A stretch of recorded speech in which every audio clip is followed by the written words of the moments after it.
ஒரு வசனத்தை சற்று நேர தியானத்திற்காக வாசிப்போமாக. தெரிந்ததான ஒரு வேத வசனம், சங்கீத புஸ்தகம் 33ஆம் சங்கீதம் அதனுடைய 9வது வசனத்தை ஒரு வாசிக்கலாம். அவர் சொல்ல ஆகும், கட்டளையிட நிற்கும். Praise the Lord. ஹல்லேலூயா. அவர் சொல்ல ஆகும், அவர் கட்டளையிட நிற்கும். Praise the Lord. ஆமென். தேவன் வார்த்தையை சொன்னால் பேசலாம், அது அப்படியே நடந்தேறுகிறதாக இருக்கிறது. ஆமென். உண்டாக கடவது என்று சொன்னால் சகலமும் உண்டாயிற்று. எப்படி உண்டாகும், எப்படி உண்டாச்சு, அது எப்படி என்றல்ல கேள்வி. அல்லேலூயா. நம்முடைய தேவன் சர்வ வல்லமை உள்ள தேவன். ஆமென். ஆமென். அப்படிப்பட்ட தேவன், கர்த்தர் ஸ்தோத்திரம். அவருடைய ஞானத்திற்கு முன்பதாக நம்முடைய ஞானமும் அறிவும் வல்லமையும் திறமைகளும் ஒன்றுமில்லை. கர்த்தர் ஸ்தோத்திரம். அல்லேலூயா. அப்போ தேவன் ஒரு வார்த்தை சொல்லுகிறார். ஆண்டவராகிய இயேசுவிடத்தில் ஒரு வார்த்தை மட்டும் சொல்லும் என்று எதிர்பார்த்து வந்ததான அநேகரோடு, அல்லேலூயா, அவர்கள் எதிர்பார்த்தது போல அவர் ஒரு வார்த்தை சொன்னார். அதாமே அங்கு அற்புதம் நடந்தது. கர்த்தர் ஸ்தோத்திரம். தேவனுடைய வார்த்தையின் வல்லமை. ஹல்லேலூயா. இதே போல அவர் சொல்ல ஆகும், கட்டளையிட நிற்கும். பேசலாம்.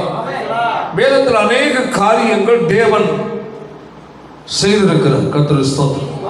அதில் ஒன்று வாசிப்போமாக. ஆதியாகம புஸ்தகம் 8வது அதிகாரம் அதனுடைய 1 முதல் 4 வரை உள்ள வசனத்தை வாசிப்போமாக. நோவாவையும் மிருகங்களையும் நினைத்தருளினார்.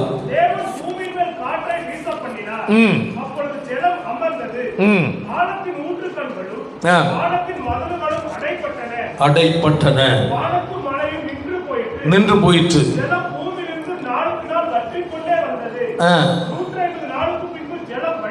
வடிந்தது. மலையின் மேல் தங்கிற்று. அல்லேலூயா. இங்க நாம் பார்க்கும் போது ஒரே ஒரு காற்றை வீச பண்ணினார். கையை வைத்தாங்க. சொன்னேன், அவர் சொல்ல ஆறும், கட்டளையிட நிற்கும். ஆமென்.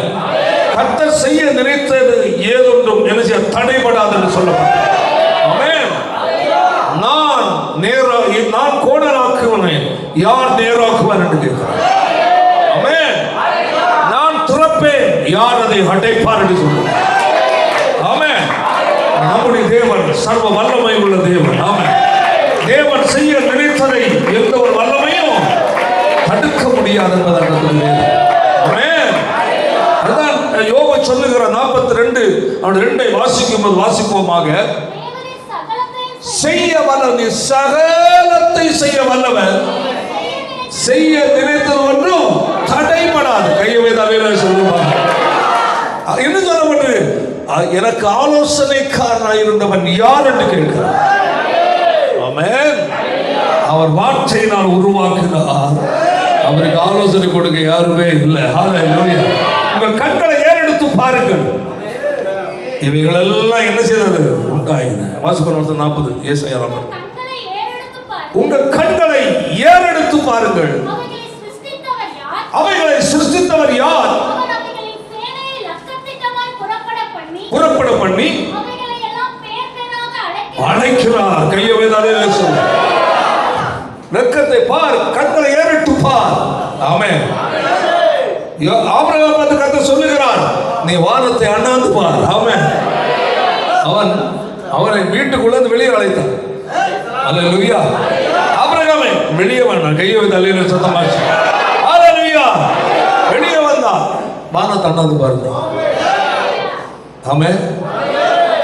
இந்த நட்சத்திரங்களை ஒரு நாள் எண்ண முடியுமான்னு கேட்டாங்க. ஆமென். சோர்ந்து போய் உட்கார்ந்துட்டு இருக்கிறான். ஆமென். ஹல்லேலூயா. ஏன்னா கர்த்தர் வாக்கு பண்ணினார். ஆமென். கட்டாயம் நடக்கும். ஆனா நடக்கவில்லையே, தாமதித்துக் கொண்டிருக்கிறது.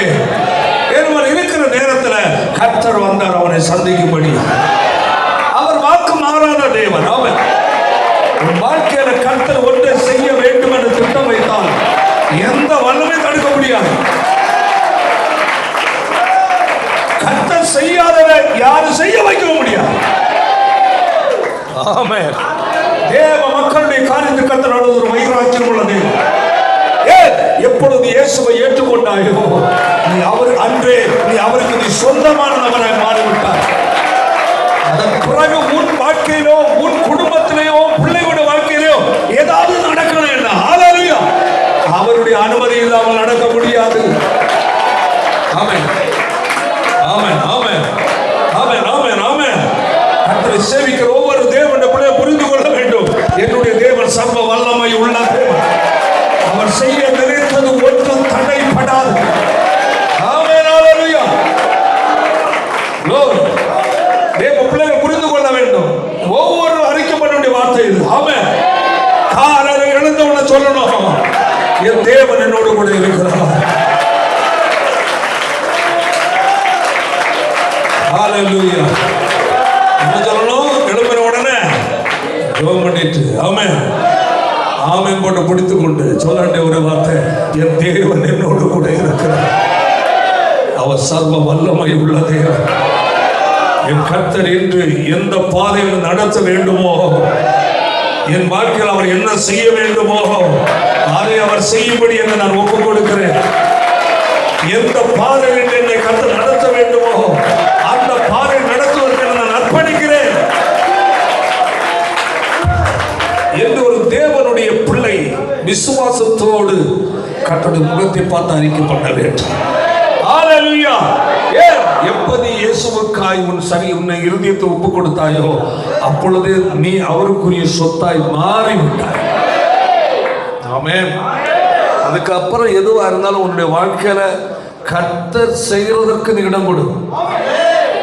கர்த்தர் செய்கிறதுக்கு தேவ பிள்ளை புரிந்து கொள்ளும். உன்னுடைய வாழ்க்கையில் கர்த்தர் எதை செய்யணுமோ அதை கட்டாயம் செய்வார்.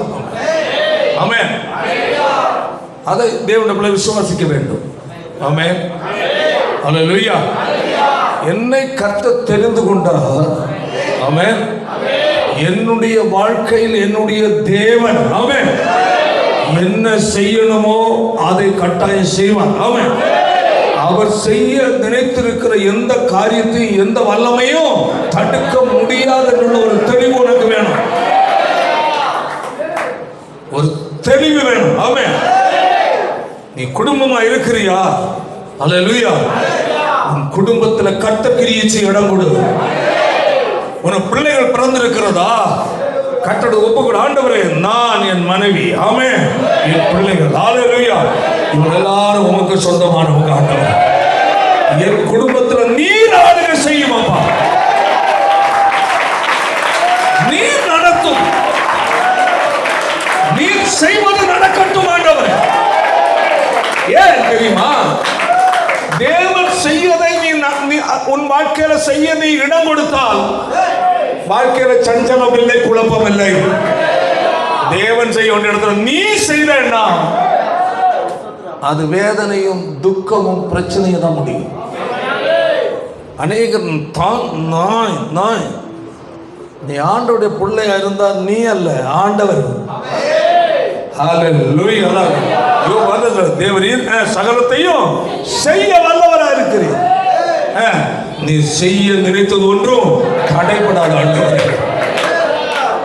யோபனுடைய ஒரு வார்த்தையை பாருங்க. எல்லாம் இழந்திருக்கிற நேரம். ஐயோ தேவனுடைய பிள்ளையே, உங்க வாழ்க்கை கர்த்தருக்கு முன்பதாக விரித்து வையுங்கள். கர்த்தருக்கு முன்பதாக வைங்க. அப்போ என்னுடைய குடும்பம், என் பிள்ளைகள், என் மனைவி, என்னுடைய வாழ்க்கை எல்லாம் உமக்கு முன்னதான் விரித்து வைக்கிறேன். என்னோட வாழ்க்கையில எது நடந்தாலும் உம்மால தான் நடக்கணும். ஹல்லேலூயா. எது நடந்தாலும் உம்மால தான் நடக்கணும். என் திட்டம் வேண்டாம். Amen, hallelujah. Praise the Lord. உம்முடைய விருப்பம் மட்டும் நிறைவேறட்டும் என்று சொல்லி தேவ பிள்ளைகள் ஒப்பு கொடுக்க கற்றுக்கொள்ள வேண்டும். ஆமென், ஹல்லேலூயா. சரி, இங்கு நாம் பார்க்கும்போது ஒரு சம்பவம் பாருங்கள், வாசிப்போமாக. நோவா, தேவன் நோவாவையும் பேழையில் இருந்த சகல காட்டு மிருகங்களையும் போதும். Praise God. ஹல்லேலூயா. நல்ல கவனி. ஆமென். தேவன் நோவாவையும் பேழையில் இருந்த, எங்க இருந்த, தேவன் நினைத்தருள்வது எங்கு? ஆமென். தேவன் உன்னை நினைத்தருள வேண்டும் என்றார். தேவன் உன் குடும்பத்தை நினைத்தருள வேண்டும் என்றார். தேவன் உன் சன்னதியை நினைத்தருள வேண்டும் என்றார். அல்லேலூயா. எங்க இருக்கணும்? பேழைக்குள்ள இருக்கணும். எங்க? சத்தமா சொல்லுங்க. பேழைக்குள்ள. ஆமென். பேழைக்குள்ள வந்தவங்களை தான் அவர் நினைவு கூறுகிறார். ஆமென். பேழைக்கு வெளியே ஏராளம் கிடக்கும். அல்லேலூயா. அவர்களை யாரையும் அவர் நினைக்கவே இல்லை. ஆமென். அவர்களை குறித்து தேவனுடைய திட்டம் என்னவென்றால், அல்லேலூயா, பாருங்க, அதுல அந்த 6வது அதிகாரத்தில் ஒரு வசனம் நமக்கு அதை நினைப்பூட்டுகிறது. அதனுடைய ஆதியாகமும் 6வது அதிகாரம். Praise the Lord. அல்லேலூயா. பாருங்கள், அதனுடைய 7ஆம் வசனம் வாசிப்போம். கர்த்தர் என்னது? சத்தமா சொல்லுங்க. பூமியின் மேல் வைக்காமல். ஆமென். அதுபோ மனுஷர் முதற்கொண்டு மிருகங்கள்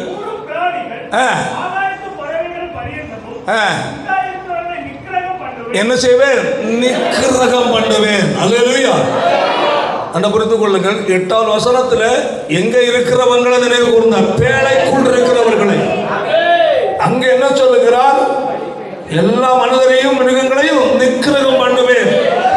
பேழைக்குள் இருக்கிறவர்களுக்கு என்ன இருக்கு? பாதுகாவல் இருக்கு.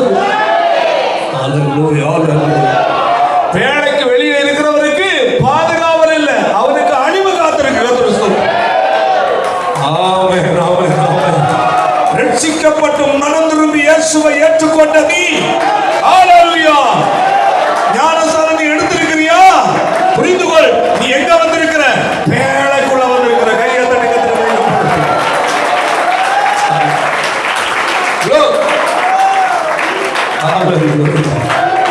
ஹல்லேலூயா. பேழைக்குள்ள நிறைய பேர் இருக்கிறாங்க. ஆமென்.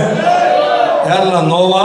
அடுத்த பாருங்க, அதனுடைய 6வது அதிகாரத்தில் ஸ்தோத்திரம் 8ஆம் வசனத்தை வாசிப்போம்.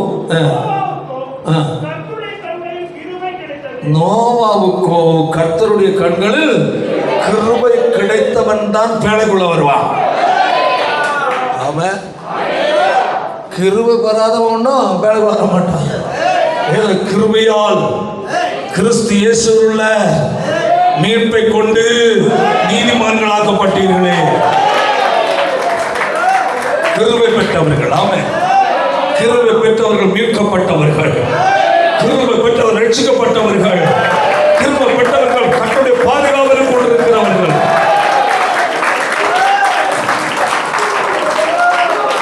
ஆமென். Praise the Lord. கர்த்தரால் ரட்சிக்கப்பட்டவர்கள், கர்த்தரால் மீட்கப்பட்டவர்கள். ஆமென். வேதம் சொல்லுகிறது, பாவத்தின் சம்பளம் மரணம், தேவனுடைய கிருபை வரமோ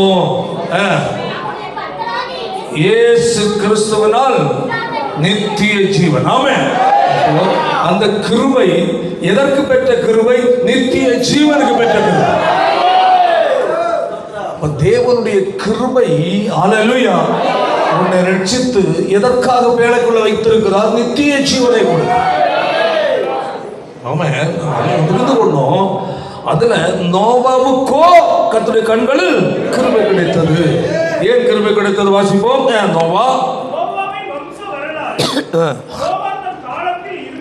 இருந்தவர்களுக்குள்ளே அவன் யாரா இருந்தான்? நீதிமானா இருந்தான். அல்லேலூயா, அல்லேலூயா. நீதிமானா இருந்தான். சஞ்சரித்த ஒரு மனுஷன். ஆமென். அல்லேலூயா. இப்ப இங்க என்ன சொல்லப்பட்டிருக்கிறது? அல்லேலூயா. நோவா தன் குடும்பத்தாரோடு கூட கர்த்தருடைய பாதுகாவலுக்குள் காணப்படுகிற ஒரு மனுஷன். தேவன் பாருங்கள், பேழைக்குள் வந்தவர்களை கர்த்தர் நினைவு கூறுகிறார். பேழைக்கு வெளியே இருக்கிறவர்கள் அழிவுக்குரியவர்கள். ஆமென். எச்சரிப்பை மீறினவர்கள். ஆமென். தங்கள் பொல்லாத வழிகளை விட்டு மனம் திரும்பாதவர்கள். ஆமென். தங்கள் மனம் போல் வாழ்ந்தவர்கள். அல்லேலூயா. நாங்கள் செய்வதுதான் சரி, நாங்கள் வாழ்கிற வாழ்க்கை தான் சரி. ஆமென். வேற யாரு சொன்னாலும் கேட்க மாட்டேன்னு தீர்மானம் எடுத்தவர்கள். அல்லேலூயா. அவர்கள் எதற்காக வைக்கப்பட்டிருக்கிறார்கள்? அழிவுக்காக வைக்கப்பட்டிருக்கிறவர்கள். ஆனால் பேழைக்குள்ள வந்த ஒரு கூட்டம் இருக்கிறது. ஆமென். அவர்கள் மேல் கர்த்தர் நினைவு கூறுகிறது. பாருங்க, தேவன் நோவாவையும் அவனுடனே பேழையில் இருந்த சகல காட்டு மிருகங்களையும் சகல நாட்டு மிருகங்களையும் நினைத்தருளினார். ஆமென். அதான் புரிந்து கொள்ளணும். அல்லேலூயா. பேழைக்குள் இருக்கிற நபரையும் அவனோடு கூட இருக்கிற எல்லாத்தையும், கிறிஸ்துவுக்குள் இருக்கிற உனக்கும், ஆமென், உன்னை சார்ந்த உனக்குரிய எல்லாத்துக்கும் பாதுகாவல் உண்டு. புரியுதா இல்லையா? கையை வைத்து சொல்லுவோம். நல்லா புரிந்து கொள்ளணும். கிறிஸ்துவுக்குள், அதாவது பேழைக்குள் இருக்கிற நோவா, ஆமென், அவன் மனைவி பிள்ளைகள், அல்லேலூயா, அவனோடு கூட இருக்கிற என்னது மிருகங்களுக்கும் பாதுகாவல். ஆமென். அப்போ இயேசு கிறிஸ்துவை சொந்த இரட்சகராகவும் ஆண்டவராகவும் ஏற்றுக்கொண்டு ஞானஸ்நானம் எடுத்தாலே, அல்லேலூயா, கிறிஸ்துவின் சரீரமாகிய பேழைக்குள்ளே கடந்து வந்து விடுகிறார். சபையாகிய பேழை. ஆமென். ஆமென். என்ன பேழை? சபையாகிய பேழை. அல்லேலூயா. அந்த புரிந்து கொள்ள. ஆமென். அல்லேலூயா. பேழைக்குள் வராத எண்ணிக்கை கணக்காத ஜனங்கள் வெளியே இருக்கிறார்கள். ஆமென். அன்றைக்கு நோவாவோடு கூட பேழைக்குள் இருக்கிற ஒரு சிறு கூட்டம் மட்டுமே. ஆமென். ஆனால் அந்த பேழைக்கு வெளியே இருக்கிற எண்ணிக்கை கணக்காத ஜனங்கள் இருக்கிறார்கள். அவர்கள் தேவனுடைய வார்த்தைக்கு கீழ்ப்படியாதவர்கள், அவர்கள் தேவனுடைய எச்சரிப்புக்கு மனம் திரும்பாதவர்கள். ஹல்லேலூயா. உள்ளே இருக்கிறவர்களோ தேவனுடைய வார்த்தையின்படி கீழ்ப்படிந்தவர்கள். ஹல்லேலூயா. ஆமென். என்ன நடக்கிறது? ஸ்தோத்திரம். தேசம் அழிவுக்கு நேராக சென்று கொண்டிருக்கிறது. அன்று வேதம் சொல்லுகிறது, அல்லேலூயா, நோவாவின் நாட்களில் நடந்தது போல மனுஷகுமாரனுடைய நாட்களிலும் நடக்கும். ஆமென். நோவா பேழைக்குள் வாசிவசனத்தில் வரைக்கும் புசித்து குடித்தார்கள். அவருடைய ஒரே ஒரு நோக்கம் உலகம். அல்லேலூயா. புசிப்பும் குடிப்பும் எல்லாம் எங்க உள்ளது? உலகத்துல உள்ளது. அது மட்டும்தான் நாட்டம். நீ புசிக்கிறதுலையும் குடிக்கிறதுலையும் தப்பில்லை. குடிக்கிறேன்னு தண்ணி அடிக்கிறது இல்லை. அல்லேலூயா. சாப்பிடுறதுலையும் தாகத்தை தீர்க்க குடிக்கிறது தப்பில்லை. அல்லேலூயா. அல்லேலூயா. ஆனா உனக்கு சாப்பாடு கொடுத்து அதை ஜீரணமாக்க பண்ணுகிறவராகிய தேவனை மறக்க கூடாது. அல்லேலூயா. பாருங்க, அதாவது சொல்லப்பட்டது, அவர்கள் புசித்தார்கள், குடித்தார்கள். அடுத்தது, பெண் கொண்டார்கள், கொடுத்தார்கள். கல்யாணம் பண்ற தப்பு இல்லை, அதுதான் வாழ்க்கைன்னு நினைப்பதான் தப்பு. புரியுதுங்க? அல்லேலூயா. விவசாயம் பண்றது, வேலை செய்யறது, சம்பாதிக்கிறது, சாப்பிடுறது தவறல்ல. அல்லேலூயா. சம்பாதிக்கிறதும் சாப்பிடுறதும் இந்த உலகத்தை அனுபவிப்பதுதான் வாழ்க்கை என்பது நினைப்பதான் தப்பு. ஆமென். பெண் கொண்டு கொடுத்து திருமணம் செய்வது தப்பு இல்லை. அல்லேலூயா. அந்த உலகத்துல கல்யாணம் பண்ணி ஜாலியா வாழ்றதான் வாழ்க்கை என்பதான் தப்பு. அல்லேலூயா. ஆனால் நோவாவும் மனைவி உடையவனாக இருந்தார். நோவாவினுடைய பிள்ளைகள் சேம் காம் யாபேத்தும் யாருடையவர்கள்? மனைவி உள்ளவர்களாக இருந்தார்கள். ஆனால் அதன் மத்தியில் அவர்கள் தேவனோடு சஞ்சரித்தார்கள். ஆமென். அப்போ சாப்பிடுறது தேவை, கல்யாணம் பண்ணி குடும்பம் வாழ்வது தேவை. ஆனா எல்லாவற்றுக்கும் மேல தேவனை மறந்து விடக்கூடாது. அதான் அவன் தேவனோடு சஞ்சரித்தபடியினால் அல்லேலூயா தேசத்தை அழிக்கும் போது அவனுக்கும் அவன் குடும்பத்திற்கும் பாதுகாவலுக்காக கர்த்தர் ஒரு பேழை அங்கு ஆயத்தப்படுத்தினார். ஆமென். வேதம் சொல்லுகிறது அல்லேலூயா 40 நாள் இரவும் பகல் என்ன பெய்ய வச்சார்? மழை. ஒரு பெரிய ஒரு அழிவு. உலகம் தான் வாழ்க்கை என்று நினைத்த மனிதனுக்கு கிடைத்த பரிசு. ஆமென். உலகத்தில் ஜாலியாய் மகிழ்ச்சியாக வாழ வேண்டும். உலகத்தை அனுபவிக்கிறது தான் வாழ்க்கை, சம்பாதிப்பது தான் வாழ்க்கை, சம்பாதித்து புசித்து கொடுத்து ஜாலியாக இருப்பதுதான் வாழ்க்கை, கல்யாணம் பண்ணி குழந்தை குட்டியெல்லாம் எடுத்து ஜாலியாக மகிழ்ச்சியாக வாழ்வது தான் வாழ்க்கை என்று நினைத்தவர்கள் அல்லேலூயா அல்லேலூயா வெளியே மாட்டி விட்டார்கள். ஆமென். நாம் எதை அனுபவித்தாலும் எல்லாவற்றும் மூல காரணமாக இருக்கிற நம்முடைய தேவனாய் கர்த்தர். ஆமென். அவரால் அன்றி ஒரு வாழ்க்கை இல்லை என்று நினைத்தவர்கள் பாதுகாவலுக்கு கடந்து வந்தார்கள். எங்கிருந்தாலும் உனக்கு தேவன் ஒருவரே தலைவராக இருக்க வேண்டும். எங்கு வாழ்ந்தாலும் உன்னை ஆளுகிறவர் தேவன் ஒருவர் மட்டும்தான் இருக்க வேண்டும். அவர்தான் உண்மையான நீதியின் ராஜாவாக இருக்கிறார். ஹல்லேலூயா. பேழைக்குள் இருக்கிறவர்கள் பாதுகாக்கப்படுகிறார்கள். கிறிஸ்துவுக்குள் இருக்கிறவர்களுக்கு பாதுகாவல் உண்டு. ஆமென். இந்த பேழை பாருங்கள் 40 நாள் இரவும் பகல் என்ன பெய்யுது? மழை. மழை பெய்து பூமியின் ஊற்றுக்கண்கள் திறக்கப்பட்டது, வானத்தின் மதகுகள் திறக்கப்பட்டது. பூமியின் மேல் பரப்பில் என்ன உயர ஆரம்பிச்சு? தண்ணி உயர ஆரம்பிக்கிறது. அல்லேலூயா. வெள்ளம் உயர ஆரம்பிக்கிறது. அதுவரை மழை பெய்ததே இல்லை. ஹல்லேலூயா ஹல்லேலூயா.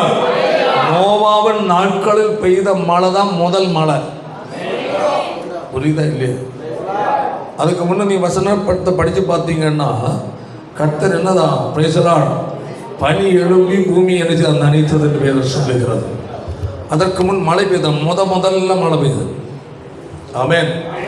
அப்பா வானத்தின் மதகுகள் என்ன செய்யப்பட்டது? பிளந்தது. பூமியின் ஊற்றுக்கண்கள் திறந்தது. மதகு ஜலத்திரை. ஆமென். அதாவது நோவாவின் காலத்திற்கு முன்னதாக சூரியனுடைய ஒளி பூமியில் டைரக்டா வரவில்லை. நீங்கள் இந்த ஜஸ்டின் பிரபாகரனுடைய நோவாவின் நாட்களில் உள்ள ஜலப்பிரளயம் என்ற ஒரு ஹெட்டிங்கில் ஒரு சிடி இருக்கும். இப்போ கிடைக்கிற ரேரு அதில் அழகாக சொல்லியிருக்கிறார். ரொம்ப அருமையாக இருக்கும். அவருடைய அந்த அன்னைக்கு என்னுடைய வாலிப நாட்களில் அவருடைய பிரசங்கம். நான் வெளிநாட்டில் இருக்கும்போது அங்கே வந்திருந்தேன். அவருடைய இடிமுழக்கம் செய்தின்னு சொல்லுவாங்க. இடிமுழக்கம் தான், மாற்றமே கிடையாது. அல்லேலூயா. அந்த விஞ்ஞானத்தில் இயேசு, விஞ்ஞான ரீதி இயேசு இப்படிப்பட்டதான செய்திகள் அவர் கொடுத்துருக்கார். ரொம்ப அருமையாக கொடுத்துருப்பார். அப்போது அதாவது அதுவரை மழை பெய்யாததுனால், அதாவது மதகு என்று சொல்லப்படாமைகள் அப்படியே காணும். அதாவது எப்படின்னா சூரியனுடைய ஒளி என்ன செய்ய டைரக்டாக பூமிக்கு வரவில்லை. சூரியனுடைய ஒளி டைரக்டாக எப்போ பூமிக்கு வர ஆரம்பித்தோ அப்போ இந்த மனுஷனுடைய ஆயுசு குறைய ஆரம்பிச்சு. எவ்வளோ பெரிய பிரச்சனை பாருங்கள். அந்த டைமில் வெப்பம் அல்ல.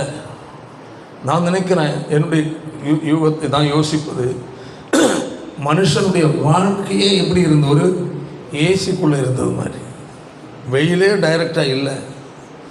அப்போ எப்படி இருக்கும்? ஸ்தோத்திரம். மழையே இல்லை. கொஞ்சம் யோசித்து பாருங்க.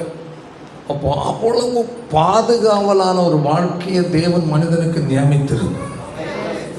ஆமென். எப்போ பூமியில் அக்கிரமம் பெருகிச்சோ, ஹல்லேலூயா, ஆமென், அப்பொழுதே அந்த பாதுகாவலை இழக்கப்படுகிறது. அந்த பாதுகாவல் பூமியில் உள்ள மனுஷனுக்கு என்னமா மாறிச்சு? அடிவாய் மாறி. ஹல்லேலூயா. வேதம் சொல்லுகிறது, ஆமென், பூமியின் மேற்பரப்பில் உயரமான மலைக்கு மேல எத்தனை முழம் உயரம்? 15 முழம் உயரத்திற்கு தண்ணி தின்னதான். பூமியின் மேல் அன்று எப்பொழுதும் ஒரே பாசைகள் தான் இருந்தது. பாசைகள் உருவானதே ஆதியாகமம் 11 அதிகாரத்தில் படிச்சீங்கன்னு தெரியும். அது வரையிலையும் பூமி முழுவதும் என்ன இருந்தது? ஒரே லாங்குவேஜ். ஆதியாகமம் 11வது அதிகாரத்தில் தான் கர்த்தர் பாஷையை என்ன பண்ணினா? தாறுமாறாக்கல. அப்படின்னா ஒருவன் பேசுவது ஒருவனுக்கு புரியாத ஆயிடுச்சு. அப்படி அதான் இங்கிலீஷும் சமஸ்கிருதமும் ஹிந்தியும் தமிழும் மலையாளமும் கன்னடமும் உருது எல்லாம் வந்து அதுவரை என்ன லாங்குவேஜ் பேசுகிறாங்கன்னா எனக்கு தெரியாது. அப்போ இருந்த போய் கேளு. அல்ல ஏன் தாறுமாறு ஆக்கினார் என்பதற்குரிய சம்பவமும் 11 அதிகாரம் சொல்லப்பட்டிருக்கு. அல்லேலூயா. சரி, அந்த ஏரியா நாம் பேச விரும்பவில்லை. கையை தலையில் சத்தமாக சொல்லுவோம். அல்லேலூயா. பூமியின் மேற்பரப்பில் அல்லேலூயா உயரமான மலைக்கு மேல எத்தனை முழம்? 15 முழம் தண்ணீர் வரையிலையும் அன்று பூமியின் மேல் பெருகிச்சான். அன்று பேழைக்குள் இல்லாத எல்லா மனுஷர்களும் எல்லா மிருகங்களும் என்ன செய்வது? அழிந்தது. ஆமென். அல்லேலூயா. அதன் பிறகு இந்த பேழை தங்கினது எந்த மலையில? அரராத்து மலையில் தஞ்சம் அடைந்தது. பூமியின் தண்ணீர் எல்லாம் வடிந்த பிறகு இந்த ஒரே மனிதன், அதாவது நோவா, அவன் பிள்ளைகள் சேம், காம், யாபேத், அவர்களுடைய மனைவிமார், இவர்கள் மூலமாய் பெறுகிற ஜனங்கள் தான் என்று உலகம் முழுவதும் இருப்பது. 11ஆம் அதிகாரத்தில் மொழிகளை தாறுமாறாக்கினார். இப்போ மொழி சண்டை. அந்த 4 பேர் சேம், காம், யாபேத்தில் இருந்து சன்னதிகள் பிறந்தது. இப்ப ஜாதி சண்டை. ஜாதிகள் எப்படி உருவாச்சு என்பதற்கு வேதத்தில் நிறைய ஆதாரம் இருக்கிறது. ஜாதி என்பது தேவன் உண்டாக்கவில்லை. அல்லேலூயா. மனிதன் உண்டு பண்ணி கொண்டார். ஆமென். நான் உங்களுக்கு புரிந்து கொள்ள வேண்டும் சொல்லுகிறேன். அல்லேலூயா. சேம், காம், யாபேத்தில் காமனுடைய சந்ததி பிரிகிறது ஒன்று, சேமுடைய சந்ததி பிரிகிறது, யாபேத்துடைய சந்ததிகள் பிரிகிறது. ஸ்தோத்திரம். அல்லேலூயா. பிரிந்து காமிடத்தில் ஒரு தவறு நடந்தது. அது தேவனுடைய பார்வையில் அது பாவமாய் இருந்தது. நல்லா புரிந்து கொள்ள வேண்டும். அல்லேலூயா. தேவனுக்குரிய சந்ததியை அங்கே செலக்ட் பண்ணுகிறார். ஆமென். அதாவது முதல்ல திராட்சரசத்திற்கு போதை ஏறினதை எங்க வச்சுதாங்க? நோவா ஜலப்பண்ணது பிறகு. ஏன் போதையானது? அதுவரையில் சூரியனுடைய ஒளிக்கதிர்கள் டைரக்டா இல்லை. எப்போ வானத்தின் மதகுகள் திறக்கப்பட்டு ஜலப்பிரளயம் வந்ததோ அதன் பிறகு பூமி சூரியனுடைய ஒளிக்கதிர்கள் நேரடியாக பாய ஆரம்பித்த பிறகுதான் திராட்சரசத்திற்கு என்ன ஆச்சு? போதைகள் உருவாச்சு. அப்படின்னா அந்த வெப்பத்தின் காரணமாய் விளக்கங்கள் வேண்டாம், அந்த இதில் படிச்சு கேட்டு பாருங்க. அல்லேலூயா. அப்போ அவன் திராட்சரசம் குடித்து என்ன செய்தான்? அவன் வஸ்திரம் விலகி படுத்தான். அவனுக்கு நினைவில்லை. படுத்துற வஸ்திரம் விலகி படுத்திருக்கும் போது யார் வாரான் வரும்பா அப்ப நிர்வாணி துணி இல்லாமல் கிடக்கிறான்னு பார்த்தான். பார்த்துட்டு நேர போய் சேமுக்கிட்ட யாப்பத்திட்ட போய் அப்பா அப்பனை பாரு நடு காட்டி கொடுத்தான். தகப்பன நிர்வாணத்தை குறித்து கொச்சைப்படுத்தி பேசினான். அதனால் அவன் சபிக்கப்பட்டான். தன் தகப்பனுடைய அவன் அறியாமையினால் அந்த நிலை படுத்திருந்ததை ஆண்மகன் அதுவும் கூட போய் தன் சகோதரன் சொல்லி பரிகாசித்தான். அதனால் அவன் யாரா மாறிட்டான்? சபிக்கப்பட்டவனாய் மாறிவிட்டான். அப்ப அவன் சந்ததி வேறு விதத்தில் சாபம் வந்துருது அங்க. ஆமென். இவர்கள் துணியை எடுத்து பின்புறமாக திரும்பி போய் என்ன செய்தாங்க? நிர்வாணத்தை மூடி விட்டார். தேவன் அவர்களை ஆசீர்வதித்தார். இதெல்லாம் விளக்கம் வேற நிலை இருக்கு. அல்லேலூயா. அப்போ அந்த சாபத்திற்கு உட்பட்டவனுடைய சன்னதி கொண்டு வருகிறது. அவனுடைய சன்னதிகள் ஓனான் என்று ஒருவன் இருக்கிறான். அவனிடத்தில் தவறு நடக்கிறது. இப்படி அந்த சன்னதி ஒரு தேவனுடைய இருதயத்துக்கு ஏற்றது அல்லாத ஒரு சன்னதி அங்கு உற்பத்தி ஆகிறது. கானானியர் போகுது. இது இப்படி பிரிந்து அடுத்து ஆபிரகாம் வருகிறான். புரியுதா? ஆபிரகாம் பிறகு ஆபிரகாம் கூட லோத்து வருகிறான். ஆபிரகாமிடத்திலிருந்து எத்தனை நிறைய சந்ததி பிரியுது. ஈசாக் வாக்குத்தத்த சந்ததி. ஆமென். அல்லேலூயா. யாக்கோபின் சந்ததி வாக்குத்தத்த சந்ததியில் வருது. ஆமென். ஈசாக்குக்கு இடையில வேற ஒருத்தர் இருக்கா, யாரு? இஸ்மவேல். அது ஒரு சந்ததி பிறக்குது. சொல்ல புரியுதா? அது எந்த சந்ததி அல்ல? வாக்குத்தத்த சந்ததி அல்ல, சாராளுடைய விருப்பத்தின்படி வந்த சந்ததி அது. இஸ்மவேல். இஸ்மவேல் சந்ததி தான் அது அரபு தேசம், ஜாதிகள். புரியுதா இல்லையா? அல்லேலூயா. அவர்கள் என்ன நியாயப்பிரமாண முறைகளை கொஞ்சம் கை கொள்ளுகிறார்கள், வேறு வேதத்துக்கு புறமான தேவனுக்கு அருவருப்பானதை கை கொள்ளுகிற கூட்டம். அதை நான் பேச விரும்புகிறேன். அல்லேலூயா. இப்ப தேவனுடைய வழியை விட்டு விலகி போகிற கூட்டம். அப்ப அவர்களுக்கு கொடுக்கப்பட்ட இஸ்மவேல் சந்ததி என்று வருது. ஆமென். ஆனா வாக்குத்தத்தம் இஸ்ரவேல் ஜனங்கள். அல்லேலூயா. சொல்லுங்க. ஆமென். அடுத்தது யாக்கோபு, இஸ்ரவேல். ஆமென். ஏசா ஏதோ போகிறான், அது வேற. புரியல? அப்போ ஏதோமியர். அடுத்தது லோத். லோத்துனுடைய சந்ததிகள் தகப்பன் சந்ததி. ஆமென். மோவாபியர். ஜாதி பிரியுதா இல்லையா? தேவன் சொல்றாரு, தேவனோட நிச்சயம் கூட அடுக்க முடியாது, தேவனுடைய சமூகத்தில் வர முடியாது. அவளை தேவன் வெறுக்கிற கூட்டமாக மாறிவிட்டார். அம்மோனியர், மோவாபியர். அப்ப அந்த சந்ததிகள் மோவாபியர். மோவாபியர் என்ற ஒரு ஜாதி அவங்க உருவாகும். ஆனா தேவனுடைய விருப்பத்துக்கு இருதயத்துக்கு என்ற ஒரு சந்ததி, வாக்குத்த சந்ததி ஒன்று வளர்ந்து கொண்டு வருகிறது. அதான் இஸ்ரவேலர்கள். அல்லேலூயா. நாம் அந்நியர். ஆமென். நான் சட்டப்படி யார் அல்ல, தேவனுக்கு சொந்தமான ஜனம் அல்ல. அப்போ பழைய ஏற்பாட்டின் முறைப்படி அந்த ஜாதிகள் புரிந்து வளர்ந்தது. அவருடைய செய்கைகள் தேவனுடைய பார்வைக்கு எதிர்பாராக இருந்ததனால் அந்த சந்ததிகளை கர்த்தர் என்ன செய்தார்? வெறுத்தார். அவர்கள் அநீதியின் வம்சங்களாக விக்கிரக வழிபாட்டுக்கு அடிமைப்பட்டவர்கள் வாழ்ந்து கொண்டிருந்தார்கள். அல்லேலூயா. இஸ்ரவேல் ஜனங்கள் தேவனுடைய ஜனமாக இருந்தபடியினால் புறஜாதியான மார்க்கத்தில் அவர்கள் நுழையும் போது தண்டனை கிடைச்சு. நீங்க படிச்சுக்கணும் நல்லது. பைபிள் எங்கெல்லாம் தேவனுடைய கட்டளையை விட்டு அவர்களுக்கு கட்டளை கொடுத்தார். புறஜாதியாருக்கு என்ன இல்லை? கட்டளை இல்லை. 10 கட்டளையாய் நியாய பிரமாணத்தை கொடுத்தது தேவ ஜனத்திற்காக. ஆமென். புறஜாதியாருக்கு அல்ல. ஏன்? அவர்கள் அந்த கட்டளைக்குள் அந்நியர்கள். ஆமென். அப்படிதான் அந்த ஜாதிகள் உருவாகுது. ஆனால் இயேசு எப்ப சிலுவையில மரித்தாரோ, ஹல்லேலூயா, அந்த ஜாதி எல்லாம் சிலுவையில அழைத்து போட்டார். ஆமென். ஹல்லேலூயா.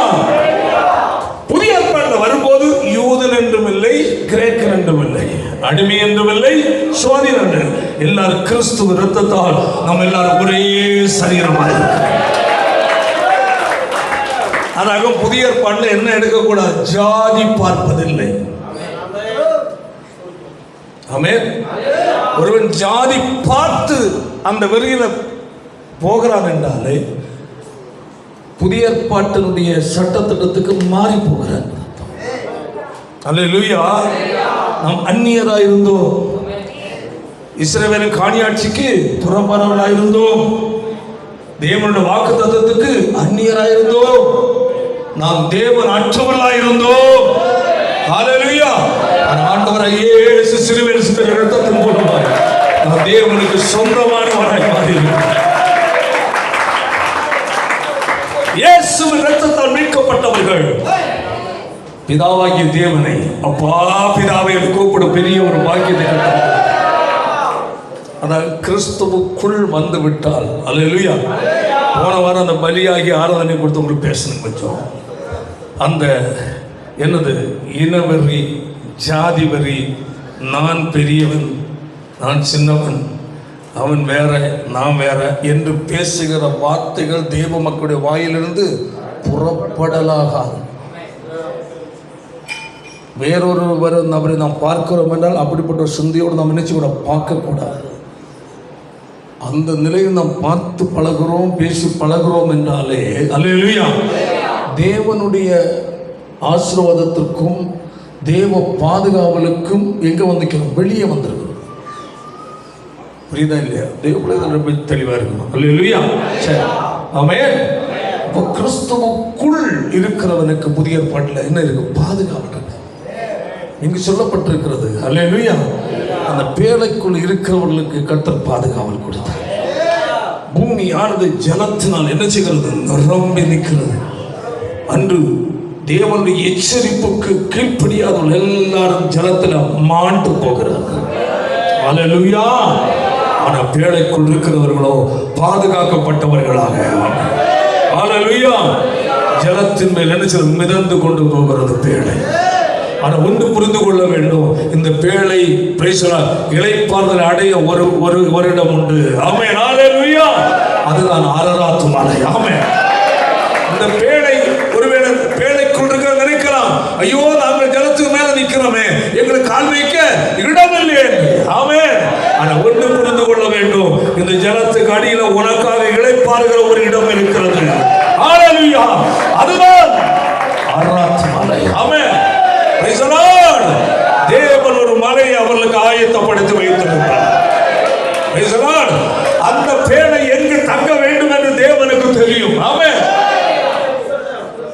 தேவன் அதை அங்கே கொண்டு வைக்கிறது வரையிலையும் நோவா எட்டி கூட வெளியே பார்க்க முடியாது.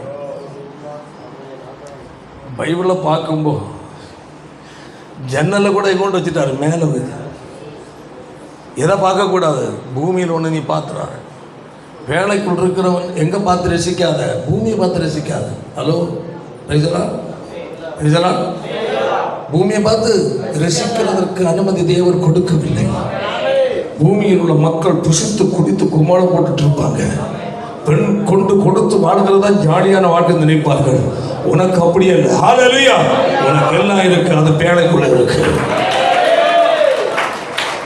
பேழைக்குள் இருக்கிற வரையிலையும் தேவனுடைய கட்டளைக்கு உட்பட்டு இருக்கிறாய்.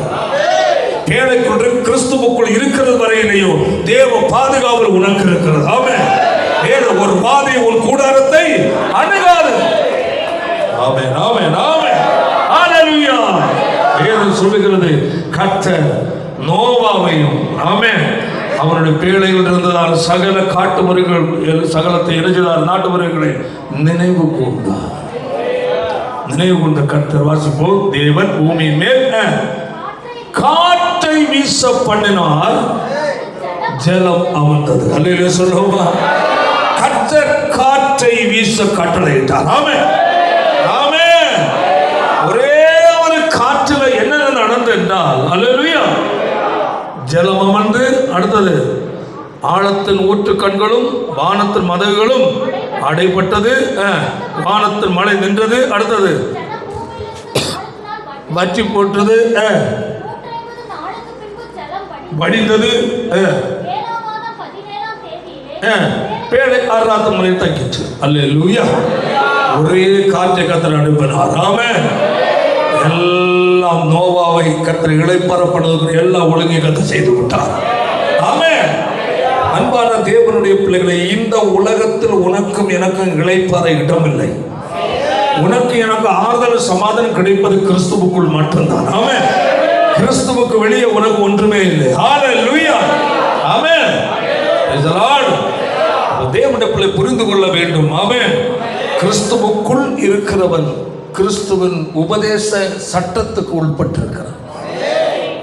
உபதேச சட்டத்துக்குள் இருக்கிறவன் தான் எங்க இருக்கிறான்? பேழைக்குள் இருக்கிறான். அல்லேலூயா. உனக்கும் எனக்கும் ஒரு இளைப்பாறுதல் உண்டு. ஆமென். அல்லேலூயா. உனக்கும் எனக்கும் ஒரு அர்ராத் உண்டு. ஆமென். அல்லேலூயா. அந்த அர்ராத்தில் உன்னையும் என்னையும் கர்த்தர் அமர வைக்கிறது வரையிலே ஆமென். ஒரு தேவனுடைய பிள்ளை தேவனை மட்டும் நீ பார்த்துரு. ஆமென்.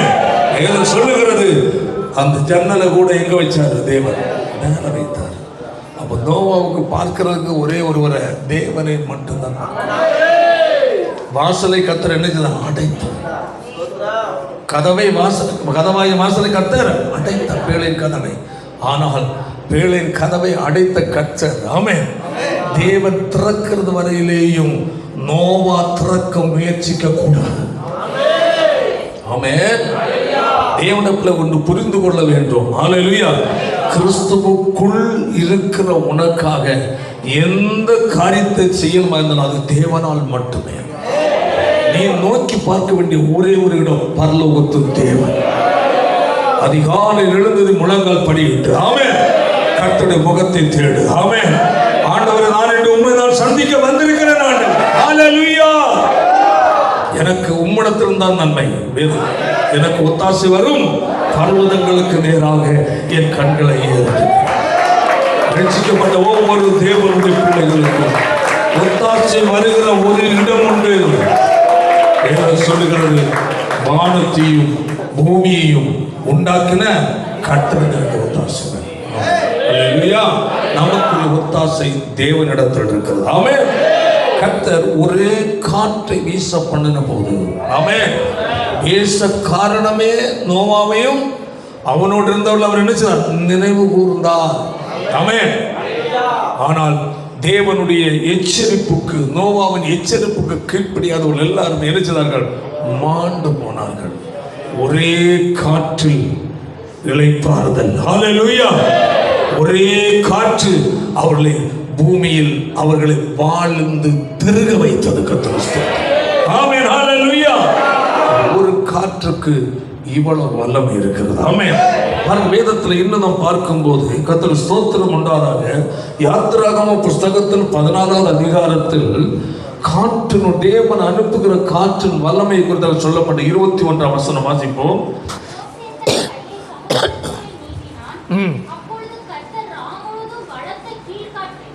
கீழ்காற்றினால்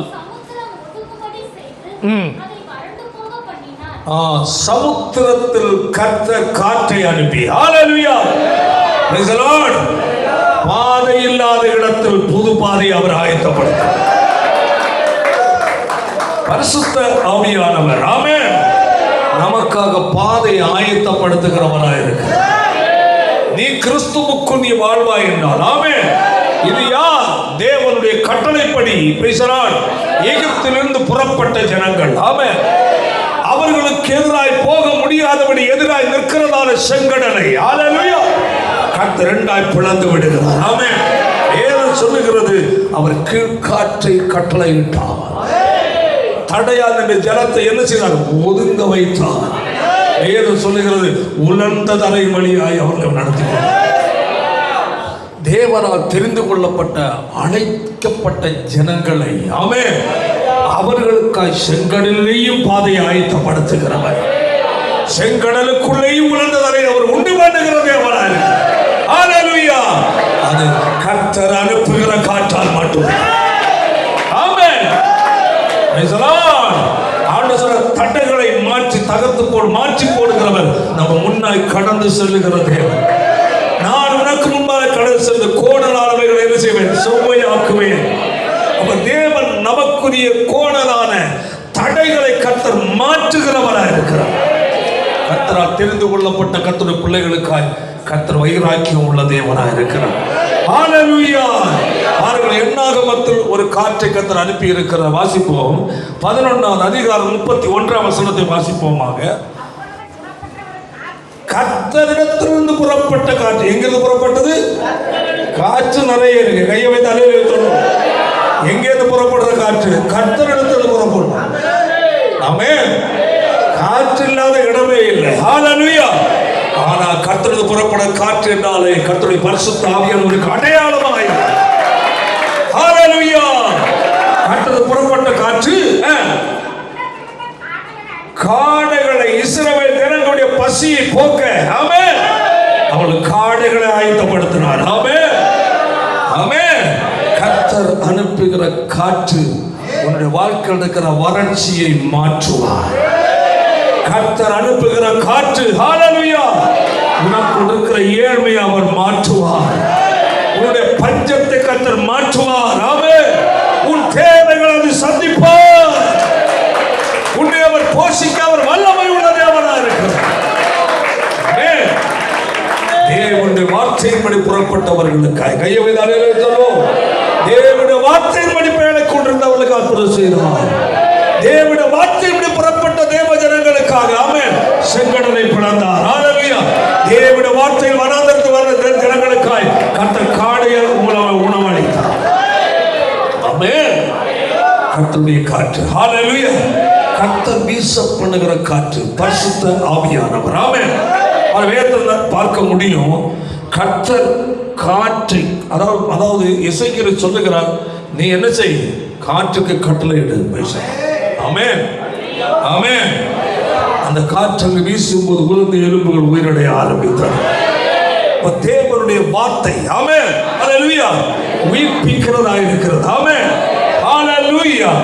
பாருங்கள், அந்த பரிசுத்த ஆவியானவருக்கு நாம் இடம் கொடுக்கும் போது, கர்த்தருடைய காற்று நம்ம மத்தியில நம் வாழ்க்கையில வீசுவதற்கு இடம் கொடுக்கும் போது, ஆமென், அங்கு தடையாக நிற்கிறது என்ன செய்யும், மாற்றப்படும். இது தேவன் செய்ய வேண்டும். நோவாவின் வாழ்க்கையில் பேழைக்குள் இருந்தவர்களை தான் நினைவு கூர்ந்தார். ஆமென். இஸ்ரவேல் ஜனங்களை நினைவு கூர்ந்தது எப்படி, எகிப்தை விட்டு வந்தவர்களை தான் நினைவு கூர்ந்தார். அல்லேலூயா. அவளை போஷித்தது எப்படி, செங்கடலை கடந்து வந்தவர்களை தான் போஷித்தார். ஆமென். ஒரு தேவனுடைய பிள்ளை வாழ்க்கையில் தேவனுடைய வசனத்தின்படி நீ வாழ நீ தீர்மானிக்கும் போது, ஆமென், கர்த்தர் உனக்கு எச்சரிக்கிற எச்சரிப்புக்கு உட்பட்டு, உனக்கு போதிக்கிற உபதேசத்துக்கு உட்பட்டு, ஆமென், சத்தியத்துக்கு உட்பட்டு, ஆமென், நீ வாழுகிறது வரை இருந்தால் தேவனுடைய செயலை நீ அறிய முடியும். உன் வாழ்க்கையில இருந்தாலும் சரி, உன் குடும்பத்தில் இருந்தாலும் சரி, உன் பிள்ளைகளுடைய வாழ்க்கையில இருந்தாலும் சரி, ஆமென், தேவன் நன்மை செய்ய வேண்டும் என்றால், ஆமென், கர்த்தருடைய வார்த்தையின்படி நீ கீழ்ப்படிந்து வாழ கற்றுக்கோ. அங்கு பேழை கொண்டிருந்தவர்களுக்கு கர்த்தர் அற்புதம் செய்வது போல கிறிஸ்துவுக்குள் வாழ்கிற உனக்கு, ஆமென், கர்த்தர் அற்புதம் செய்கிற தேவனாக இருக்கிறார். உலகத்தில் பல அழிவுகள் வரும், ஆமென், ஆனாலும் தேவ பிள்ளைகளுக்கு கர்த்தர் பாதுகாவல் கொடுக்கிற தேவனாக இருக்கிறார். ஏன், அவர்கள் கிறிஸ்துவுக்குள் இருக்கிறார்கள், கர்த்தருடைய பாதுகாவலுக்குள் இருக்கிறார்கள். ஆமென், அதனால் அவர்களை பாதுகாவல் உண்டு. ஆமென். இந்த பூமியானது, ஆமென், ஒரு பெரும் ஜலத்தால் மூடி கிடக்கிறது போல அநியாயம் அக்கிரம ஜனங்களால் நிரம்பி கிடக்கிறது. உலகத்தில் எந்த நீதியும் நேர்மையும் இல்லை. ஆமென். அதன் மத்தியில தேவ ஜனங்களால் பிரைஸ் தி லார்ட், ஹல்லேலூயா, நிறைந்த ஒரு சபை, கிறிஸ்துவின் சரீரமாகிய சபை, ஹல்லேலூயா, ஒரு பேழையை போல ஜலத்தின் மேல் அன்று எப்படி மிதந்து சென்றதோ, ஆமென், அதுபோல உலகத்தில் மிதந்த ஒரு வாழ்க்கை வாழ்ந்து கொண்டிருக்கிறது. உலகத்தில் ஏராளம் உண்டு, ஆனால் அவைகள் ஒன்று நமக்குரியதல்ல. தேவன் நமக்கு கொடுப்பதே நமக்குரியது. ஹல்லேலூயா, ஹல்லேலூயா. பார்ப்பதற்கு ஒரே ஒரு ஜன்னல், மேல உயர்ந்திருக்கிற ஜன்னல், தேவனை மட்டுமே பார்க்க நேரம். வாசல் திறக்க உனக்கு அதிகாரம் இல்லை, வாசலை திறக்கிறவர் தேவன். ஆமென், ஆமென். ஒரு புதிய ஒரு உலகத்தில் அவர்கள் நோவாவும் சந்ததி இறங்கி வருவதற்கு கர்த்தர் வாசல் திறந்தது போல உனக்கு, ஒரு குடும்பத்தால், ஒரு பிள்ளைகளும், ஹல்லேலூயா, ஒருவேளை இன்று வாசல் பூட்டப்பட்டிருக்கலாம். ஆமென். கர்த்தர் ஒரு நாள் திறக்கும் போது, ஹல்லேலூயா, ஒரு புதிய உலகத்துக்குள்ள நீ கடந்து வர வேண்டியவர். ஆமென். உனக்காக ஒரு புதிய ஒரு வாழ்க்கையை கர்த்தர் வைத்திருக்கிறார். ஒரு புதிய நன்மையை கர்த்தர் வைத்திருக்கிறார். ஒரு புதிய ஒரு ஆசீர்வாதத்தை கர்த்தர் வைத்திருக்கிறார். பேழையாகிய கிறிஸ்துவுக்குள் நீ வாழும் போது உனக்கு சகல நன்மைகளால் அவர் நிரப்புகிறது. நாட்களில், ஹல்லேலூயா, கர்த்தருடைய சமூகத்தை நம்மை ஒப்புக் கொடுப்போம். அவர் சொல்ல ஆகும், கட்டளையிட நிற்கும். ஆமென். கர்த்தர் என்ன சொல்லுகிறாரோ அது உன் வாழ்க்கையில் நிறைவேறட்டும். ஆமென். தேவனுக்கு ஒப்புக் கொடுக்கும். எப்படி, ஆண்டவரே, நீர் என் வாழ்க்கையில் என்ன செய்ய விரும்புகிறேன், நீர் என் குடும்பத்தில் என்ன செய்ய விரும்புகிறேன், அது நிறைவேறுவதற்கு என்ன நான் ஒப்புக் கொடுக்கிறேன், என்ன நான் உங்களை தருகிறேன் என்று சொல்லி ஒப்புக் கொடுப்பேன். நம்மளால் படி ஜெபிப்போம், எல்லாரும் ஜெபிப்போம். கர்த்தர் சொல்ல ஆகும், கட்டளையிட நிற்கும். ஆமென். ஜெபிப்போம். ஆண்டவரே, நீர் விரும்புவது என் வாழ்க்கையில் நிறைவேறட்டும். தேவன் உனக்கு நேராய் அவர் வார்த்தையை சொல்லட்டும். உனக்கு நேராய் கர்த்தர் காற்றை அனுப்பட்டும். ஆமென், ஹல்லேலூயா, ஆமென், ஹல்லேலூயா. தேவ சமூகம் ஒப்புக்கொண்டு, ஆண்டவரே, நான் விரும்புவதல்ல, நீர் விரும்புவது என் வாழ்க்கையில் நடக்கட்டும். அப்பா, அதற்காக இந்த ஒப்புக்கொண்டு ஜெபிப்போம். மட்டும் என்னை நடத்தி நீர், இம்மட்டும் என்னை காக்கிறீர், என்னே சுரவரே, அவரென்று போவாரே, இம்மட்டும் என்னை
பிள்ளைகளை நம்மை நடத்த நல்ல ஆண்டவர் இருக்கிறார்.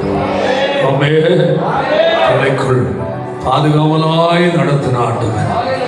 நோவாவிய குடும்பத்தை அவனோடு இருந்தவர்களையும் கர்த்தர் அழிவிலிருந்து பாதுகாத்து நடத்தினார். இஸ்ரவேல் ஜனங்களை செங்கடலில் பிளந்தவர் நடத்தினார். அநாதரத்தில் போஷித்து நடத்தினார். நல்ல ஆண்டவர் நம்மை நடத்த வல்லவராக இருக்கிறார். கிறிஸ்துவாகிய பேழைக்குள் வந்த உன்னை பாதுகாத்து நடத்தவர் வல்லவர். சத்தியத்துக்கு உட்பட்டு தேவன் கொடுத்த கட்டளைகளை கை கொண்டு வாழும் போது தேவன் உன்னை நடத்துவதை ஒவ்வொரு நாளும் நீ அறிய முடியும். காலையில் எழுந்து முழங்கள் படி எடுப்போம். இப்படி சொல்லி ஆண்டவரை, இதோ நான் பகல் வேளை இந்த உலகத்தில் கடந்து போகிறேன். வேளை எப்படி ஜலத்தின் மேல் மிதந்து சென்றது, தண்ணி உள்ள வராமல் எப்படி பாதுகாக்கப்பட்டது, அதுபோல் அந்த உலகம் என் வாழ்க்கையில் ஒன்று கடந்து வராதபடி, வாழ்க்கையில் உலகத்துள்ள எந்த ஒரு காரியம் நுழையாதபடி காத்துக்குள்ள என்னை கிருபை தாரும் என்று சொல்லி கேள். ஆமென். போராட்டம் நிறைந்த உலகம், ஆமென். பிரச்சனை நிறைந்த உலகம், ஆமென். இதை பற்றியில நீங்கள் என்னை நடத்தும் என்று சொல்லி ஒவ்வொரு நாளும் வாழ்க்கையை ஆண்டுடைய கரத்தில் ஒப்பு கொடுத்து நடப்பாய் வாழ்வாய் என்றால் வாழ்க்கை வெற்றிகரமாய் கடந்து செல்வோம். ஆமென். உன்னோடு கர்த்தர் இருக்கிறார் என்பதை கர்த்தர் நிரூபிப்பார்.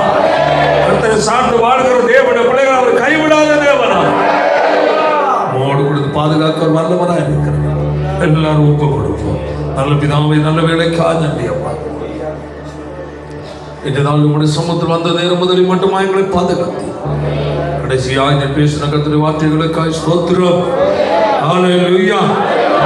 வேலைக்குள் இருந்த நோவாவையும் அவனோடு கூட இருந்தவர்களையும் நினைவு கூர்ந்தீர் என்று நாங்கள் பார்க்கிறோம். இந்த நாளிலும் கிறிஸ்துவுக்குள் இருக்கிற எங்களை நினைவு கூறுகிற தேவனாய் இருக்கிறீர் ஆண்டவர். வேலைக்குள் இருந்தவர்களுக்கு தான் பாதுகாவல் இருந்தது. கிறிஸ்துவுக்குள் இருந்தவர்களுக்கு மட்டுமே தான் இன்றைக்கு பாதுகாவல் இருக்கிறது.